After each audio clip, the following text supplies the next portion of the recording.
France Inter.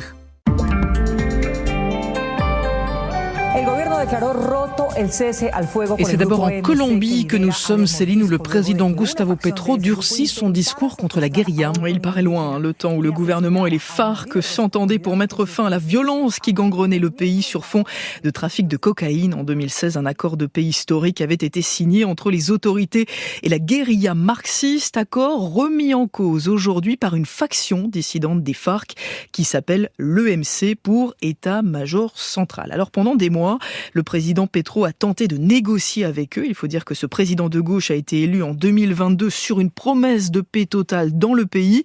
Mais aujourd'hui, il change de ton. Il accuse l'EMC de mener des attaques contre des communautés indigènes. L'armée est intervenue et le président menace les guérilleros. Faites la paix ou bien vous finirez comme Escobar, leur a-t-il lancé hier en référence au baron de la drogue Pablo Escobar, tué par la police dans les années 90.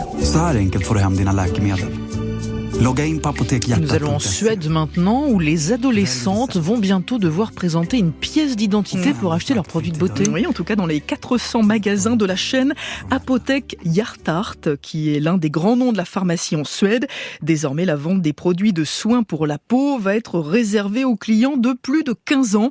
En tant que distributeur majeur, nous voulons prendre nos responsabilités, explique la PDG du groupe. Alors, ce qui pose problème, c'est un phénomène qui vient des réseaux sociaux. Le succès grandissant de celles que l'on appelle les Sephora Kids, ces jeunes filles qui publient des vidéos pour montrer leur routine beauté à leurs abonnés. Et on ne parle pas là d'un gloss ou bien d'un petit fard à paupières, non. Ces enfants âgés parfois de 9 ou 10 ans se filment en train d'utiliser des sérums anti-rides ou bien des crèmes contre le vieillissement de la peau. Or, ce sont des produits utilisés de manière malsaine et inutile, dit la chaîne de pharmacie suédoise, qui veut être la première voix à dire stop à ce phénomène. Well, I'm in the ladies' lounge at Mona. Et puis allons maintenant en Australie où un musée est poursuivi pour discrimination. Il s'agit du Mona, célèbre musée d'art contemporain situé sur l'île de Tasmanie, réputé pour ses expositions qui cherchent à dérouter, voire à choquer les visiteurs. Et ça marche visiblement puisqu'un procès vient d'être intenté au musée. Alors c'est un visiteur qui a porté plainte, un homme, outré de découvrir que l'une des salles du musée était réservée aux femmes. Il estime anormal d'avoir payé le plein tarif alors qu'il n'a pas eu droit à une prestation complète et il demande donc réparation. Et la réclamation a été prise très au sérieux puisqu'une audience avait lieu hier devant le tribunal administratif de Tasmanie, au cours de laquelle la créatrice de cette exposition a reconnu les faits. Oui, c'est vrai, il s'agit bien d'une discrimination.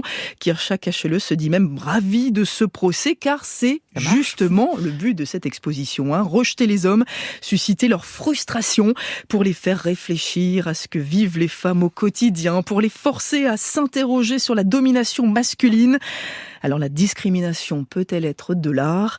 Le tribunal va devoir trancher. Et vous avez 2 heures, Céline Aslo. Merci beaucoup.